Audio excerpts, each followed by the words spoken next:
It's time to move back. Britain isn't home anymore. After seeing a massive influx of Polish migrants in the years following the 2004 enlargement of the EU, Polish Britons are ready to pack up and leave. Why? In a word, Brexit, although we have to be fair and acknowledge that several factors were in play. Social, economic, and political reasons that contributed towards migration. But in this case, migration back to Poland. Along the way, several Britishers are also looking to make the move to Poland too. Was all of this because of restrictions following the 2020 British withdrawal, or was it something else, something worse? According to a December 2023 dataset, there are approximately 900,000 Polish people living in the United Kingdom. These numbers include people born in Great Britain of Polish descent or people born in Poland who've since relocated there. In any case, their numbers make up a sizable portion of the overall population of the UK. Polish nationals are the largest non-British group living in the UK. The numbers are in front of us. British Poles, Polish Britons, or Polish British people make up a good population of the overall number of people residing in the United Kingdom. However, there's been a shift in recent times. While there might have been a time, particularly when the free movement was in place, when Polish people flocked to the UK in large numbers, searching for better economic opportunities, that's now becoming a part of history. Speaking of economic opportunities, actually some Polish Britons now believe that there are better job opportunities to seek out in Poland. People are moving back, the same people who moved to the United Kingdom with big hopes and dreams. The question is, why? What happened in the UK that's caused a shift in their perspective? To better understand what happened, we have to rewind and go back to 2004, when the European Union saw its largest enlargement yet. That was when the A10 nations pledged to join the coalition. Most of the members of the A10 were part of the former Eastern Bloc. Their entry into the EU marked a momentous occasion for Europe, but not everyone in the EU15 was as welcoming as the A10 had hoped. Well, maybe not every member of the A10, but certainly the ones which were economically disadvantaged than the EU15. For example, when it came to granting the A10 complete EU rights, including free movement, Cyprus was one of the only countries that was allowed free movement access right off the bat. Other countries, including Poland, were placed in a special status. Since we're talking about the United Kingdom, the UK announced that while Polish immigrants could move and work in the country as permitted by the EU Constitution, they would not be eligible for benefits. Free movement was a contested issue, with several politicians in the EU 15 nations claiming that the influx of migrants would be catastrophic. That's where the image of the Polish plumber first emerged. It was a term presented in Charlie Hebdo, but was later popularized in French politics when the issue of immigration as a result of the EU's largest enlargement came up. One French politician, Philippe de Villiers, claimed that the influx of migrants would cause 1 million French workers to be out of a job. He claimed it would be because of Polish plumbers or Estonian architects. In any case, net immigration did go up across EU member states, however, only by 2%. While there were some people who raised Eurosceptic notions attached to that 2%, many agreed that Eastern migration workers had contributed positively toward the economy.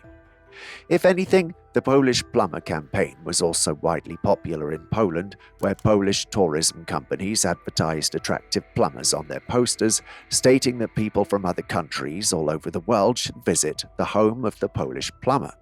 Additionally, because of the backlash surrounding the free movement, the A10 also wanted some reassurances of their own.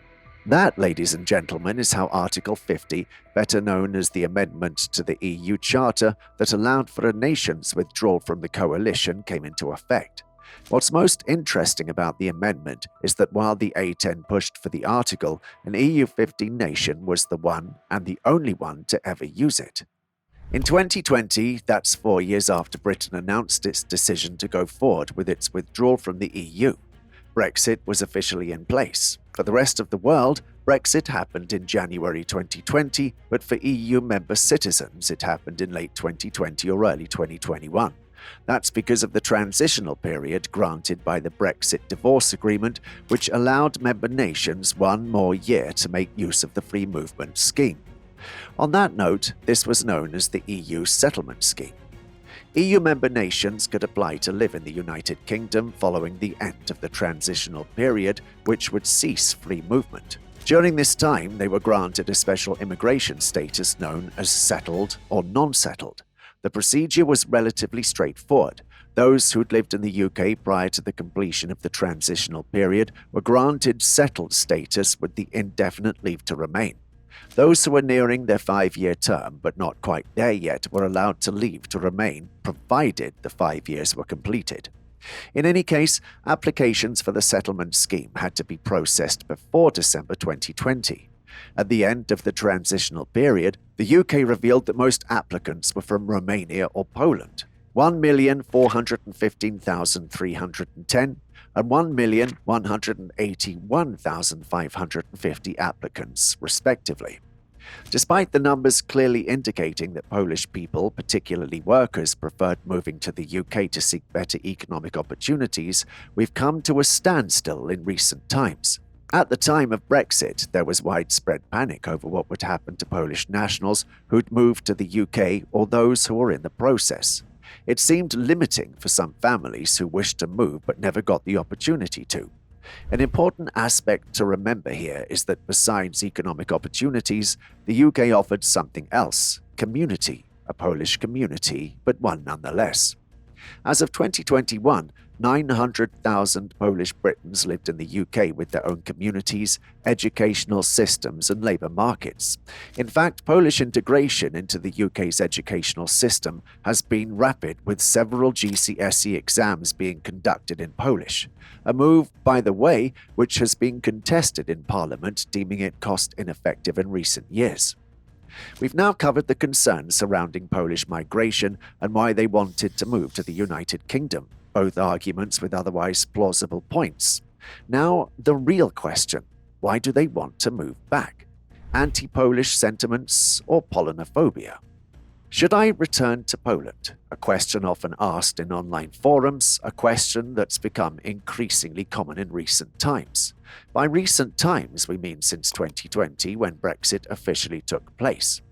To recap, a major slogan during Brexit was to reclaim Britain, and to do so, a pledge was made to create British jobs for British people. Working on the Polish plumber narrative, many people who'd emigrated from Poland sought odd jobs in the UK, particularly in sectors that required menial labour but were underfunded. To name one, the hospitality industry, a UK job sector that was heavily reliant on Polish migrants filling in. With Brexit, many Polish nationals went back to Poland as most of these jobs were seasonal. So did the Leave voters get what they asked for? Were there more jobs available to them? Well, yes, the hospitality sector needed people to fill in the roles that were left vacant. But even today, most of those roles have remained vacant. Why? Simply put, the sector is underfunded and cannot provide competitive salaries as other sectors, even comparable ones such as retail. With migrant workers, the hospitality sector could do away with paying them 20% less than the country's average wages for nationals. Despite the evidence being right there in front of us, there are some people in Britain who believe that Polish people should not be allowed back into the country, even if there is a market that's heavily reliant on them. While these people do not make up a majority of the population of the country, the fact remains that anti-Polish sentiments in the United Kingdom do exist and have gained traction in recent times. Economic, social, and political, take your pick, these are just some of the influences that have brought up a wave of Polonophobia in Britain. Before Brexit, Polish immigrants made up a seismic majority of EU nationals in the UK, which inadvertently came with a level of discrimination. The most common rhetoric was that Polish immigrants were there to take their jobs. The 2016 referendum campaign featured heated debates over immigration, with some politicians and media outlets depicting EU migrants, including Poles, as a strain on public services and a source of social problems. As a result, Polish residents reported feeling less welcome and more susceptible to discrimination. Although the UK government has condemned xenophobia and taken measures to protect the rights of EU citizens living in Britain, the social climate has not entirely improved. This rhetoric led to a significant rise in incidents of hate speech and physical attacks. The murder of Polish factory worker Arkadiusz Jauswyk in Harlow in 2016, shortly after the Brexit vote, starkly exemplified the violent consequences of this growing intolerance. Too little too late, Polish people are moving back.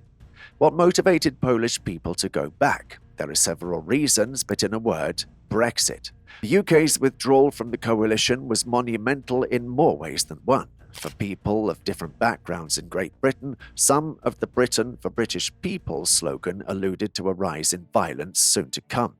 Motivated by fear, economic disparities, and overall, a sense of longing, many Polish people moved back home. Again, there were more reasons than one. Poland's economy has experienced substantial growth over the past decade, becoming one of the fastest growing in the EU. This boom has created job opportunities with higher wages, making Poland an attractive option for those considering a return after having initially left for better prospects. Construction, IT, and manufacturing sectors have expanded significantly, offering well-paying positions that can rival or even surpass those in the UK. In addition to economic opportunities, Poland has seen significant improvements in its quality of life, including better infrastructure, healthcare, and education. Modernization efforts have enhanced urban living conditions, making cities more attractive places to live. Education has also improved, with many universities and schools offering high standards of learning. The uncertainties and challenges posed by Brexit have also played a crucial role in prompting Polish migrants to consider returning home. The bureaucratic hurdles and potential instability have created an environment of uncertainty. Additionally, the social climate post-Brexit has sometimes been perceived as less welcoming, with reports of increased xenophobia and discrimination against immigrants. Lastly, there is a strong desire to reconnect with their culture.